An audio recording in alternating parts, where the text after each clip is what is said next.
Hey, what's up, my Dragon Bloods? My name's Dragon Blood 101. We're gonna be finding out the secret of, you see the title right there? You see the title right there? Let me just zoom out. What does that say to you? Film theory, Gravity Falls isn't over. Bill Cipher lives.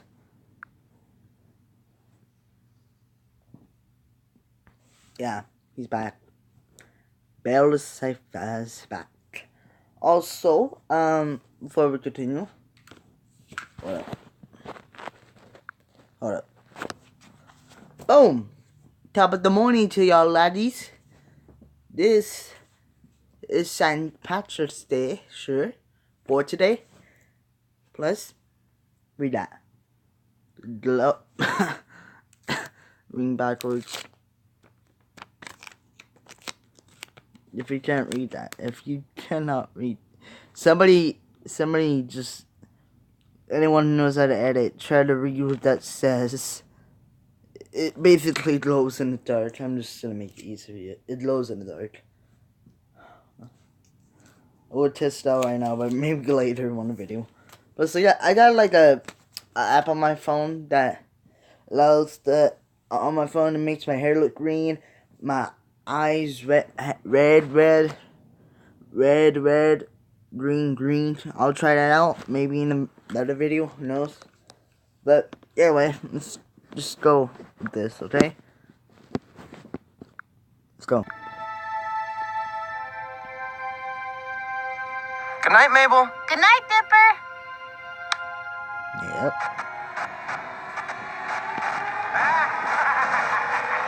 Excuse me? Gravity Falls, it is good to be back.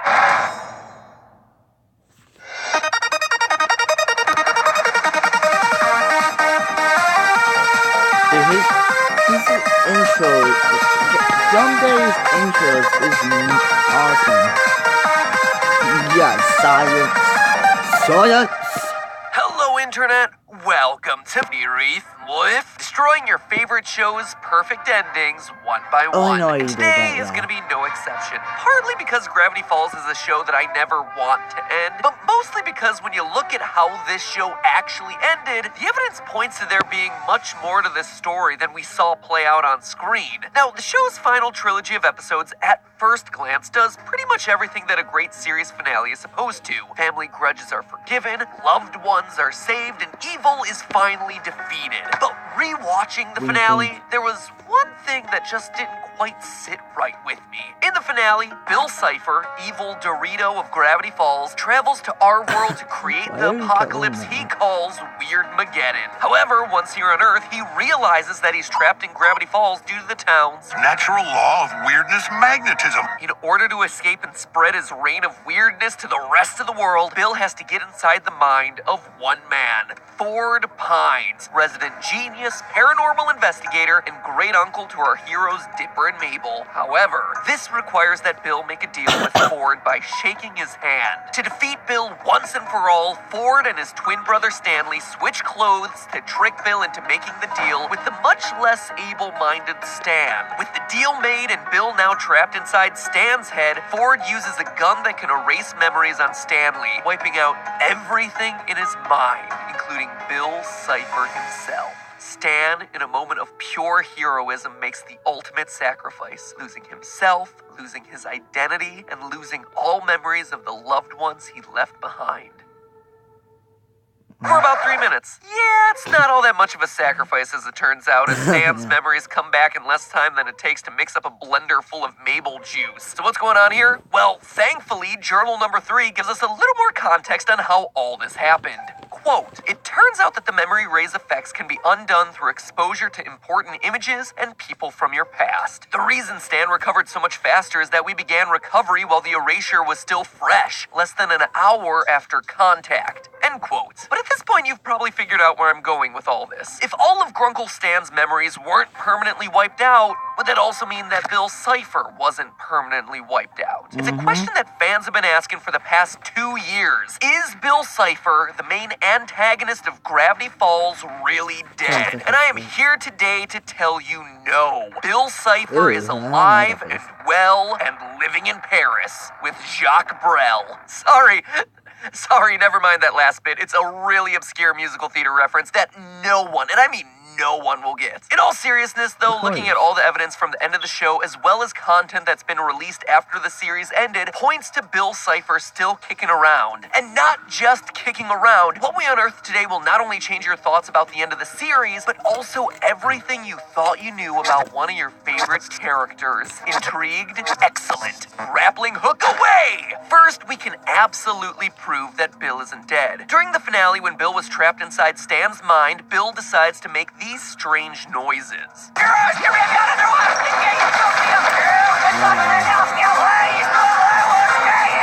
These are his last words of the series, so you'd think he would have chosen his words a little more carefully, or, just Technically, that's not his last words. He says Stanley and then just dies. chosen words. But here's the thing, he actually did choose those words very specifically. The only reason why it sounds like gibberish to us is because he's talking backwards. Just reverse the clip and you get this.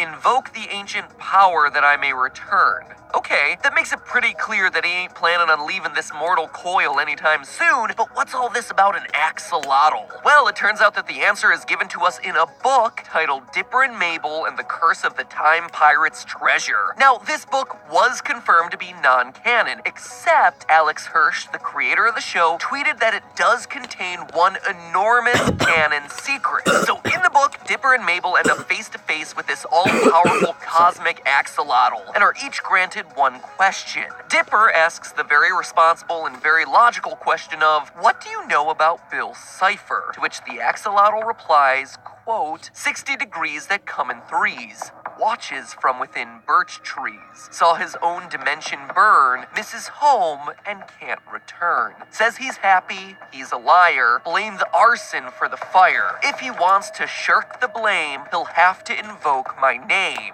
One way to absolve his crime, a different form, a different time.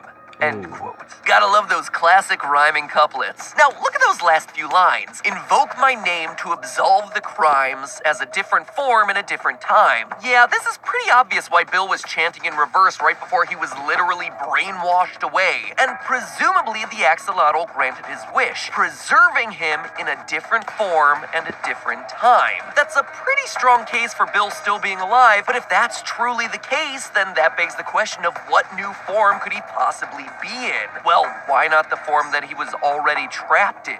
Grunkle Stan. And that isn't just speculation. Most of the post-show content that's come out, and believe me, there's been a lot for a show that's been gone for 2 years, has signaled pretty heavily that Bill Cipher continues to exist within Stan's mind. Case in point, the Cipher statue hunt. Shortly after Gravity Falls ended, Alex Hirsch made it very clear that there was a real-life Bill Cipher statue hidden somewhere in the US, and that in order to find it, fans would have to solve a worldwide treasure hunt. And while that is absolutely cool in and of itself, the most interesting part of this whole thing was that it appeared to be led by Grunkle Stan. One of the very first clues to the hunt was a phone number. When you called it, you would be greeted by this answering machine message.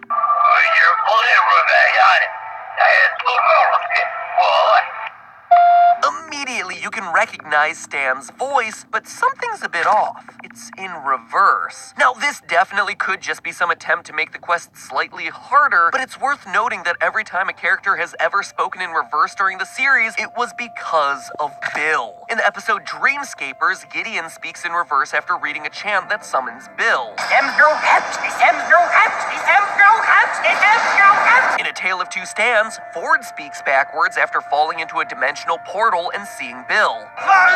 Give Not to mention that every single opening theme ends with whispers in reverse before we're greeted with a flash of the cipher wheel. Every time someone speaks in reverse on the show, it seems to be in association with Bill Cipher. So the fact that we catch Stan Pine speaking in reverse over the phone is already incredibly suspicious, but the evidence doesn't just end there. All objects found throughout this treasure hunt tended to be related to either Bill or Grunkle Stan. There were Stan Bucks, a jigsaw puzzle of Bill Cipher, a golden Stan head, and a few other recordings of Stan giving out clues. It was always these two characters that the Cipher hunt kept coming back to. An odd choice when considering that there were so many other characters that fans would have loved to hear from. You know, like the heroes of the show, Dipper and Mabel, or Seuss, or Wendy, or literally anyone else associated in this series. It's almost as if the creators were hinting towards a connection between Bill and Stan. Eventually, the fans found the Bill Cipher statue, and beside it was a chest filled with some pretty interesting things. There was a Journal 3 book that had a drawing of Stan, Ford, and Seuss, but if you hover a black light on this page, you'll find Bill Cipher drawn in with invisible ink directly next to Stan's head. Once again indicating that he's alive and well, and suspiciously close to Grunkle Stan, but there was something else in there that definitely caught my attention when I was researching this theory. In the chest, there was a USB drive of Grunkle Stan singing We'll Meet Again by Vera Lynn. We'll meet again. Don't know where. Don't know when. It's an important song choice to make note of, since it's the exact same song that Bill Cipher sang to Ford Pines in the Gravity Falls finale. We'll meet again. Don't know where, don't know when. Coincidence? In this show? Yeah, right. Stan goes on to congratulate you on finding his statue. Hey guys, congratulations on finding my the mysterious treasure of the statue in the forest. A very interesting choice of words, to be sure. Then shortly after, he recommends that you shake the statue's hand. Shake his hand, that's kind of like a prize. We've already gone over how Bill Cipher is notorious for making deals that require shaking his hand, and Stan knows this as much as anyone else, so why would he be encouraging us to shake Bill Cipher's hand as if that's some sort of prize? Unless, of course, this isn't Stanley talking, it's Bill. Bill talking through Stanley, encouraging people to shake his statue's hand in the real world, potentially as a means of trying to escape from the body he's already trapped in, trying to make a deal through the statue. Seem like too much of a stretch? Honestly, I thought so too at first. But we already know that Bill can mimic someone else's voice when he's in their body because we've seen the exact same thing happen before on the show. Specifically when he was controlling Blendon Blandon, the time-traveling agent in the episode Mabel and Dipper versus the Future.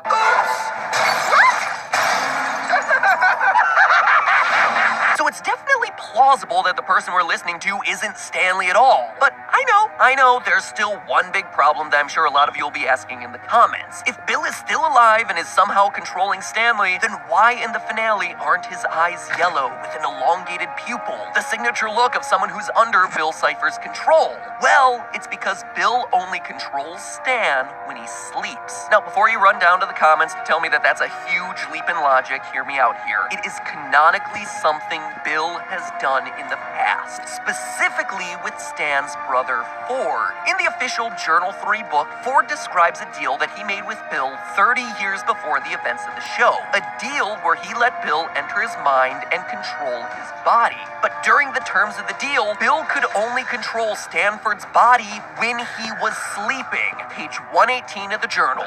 Quote, I awoke this morning to find that my muse was true to his word. There in my notebook were 6 hours worth of beautifully written calculations, perfectly sufficient to keep me on schedule, end quote. What starts as a mutually beneficial relationship, though, quickly deteriorates as Ford starts to fear Bill's influence and actively tries to stay awake for fear that Bill will continue taking control of his body again when he falls asleep. Page 142, quote again, I fell asleep on my cot only to awake sitting at my desk staring at the strange symbols inscribed below. He is taking advantage while I sleep. End quote. This tells us that it is very possible Bill is only controlling Stan at night. Notice how in the Cypher Hunt we never actually see Stan's face, only a bunch of pre-recorded audio files that could have been set up in the middle of the night. So there you have it, a theory on Bill Cipher being alive and trapped inside Stanley's mind. I think there's a lot of evidence for it, but you know, while I was researching this theory, it struck me. It's pretty crazy how close these two characters are with each other. It's almost as if they've been connected on a deeper level since the very beginning. I mean, they're the only two characters who both refer to Ford as Sixer. Hey, what's the word, Sixer? A deal's a deal, Sixer. That's a pretty weird coincidence. They both tell people to buy gold before the impending apocalypse. Buy gold. You've been buying gold, right? They even do that whole eeny, meeny, miny, you thing. Eeny, meeny, miny, you. Eeny, meeny, miny. One way to absolve his crime, a different form, a different time. In the episode The Inconveniencing, Mabel has a hallucination where a giant dog talks backwards. He tells her to... We've already established how backwards talk tends to relate to Bill, and now we have someone speaking backwards telling us not to trust Grunkle Stan. I know he had a couple secrets within the show, but none of them were so serious that it was cause to really distrust him. This even puts a whole new meaning on the cryptogram found in the title sequence. Stan is not what he seems. All the Gravity Falls theorists just kind of brushed that one off as a reference to him having this secret twin, but what if it was referring to something else the entire time? Could it really be possible that these two characters are actually one and the same? Guess that's a theory for another day. In the meantime, remember, reality isn't real, the universe is a hologram, and that's just a theory. A film theory.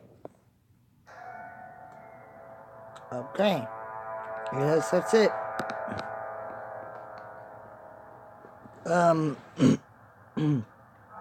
Wow. I actually had to sit through that the whole time. How long is this? 60 minutes. 16 minutes into the video. And oh my gosh. I'm gonna end it here. If there's any other theories you want me to uncover, just put them down in the comments down below. I'm gonna be the person who lets him see them.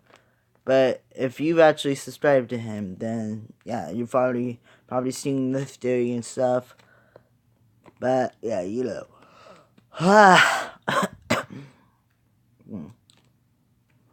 Alright. See ya.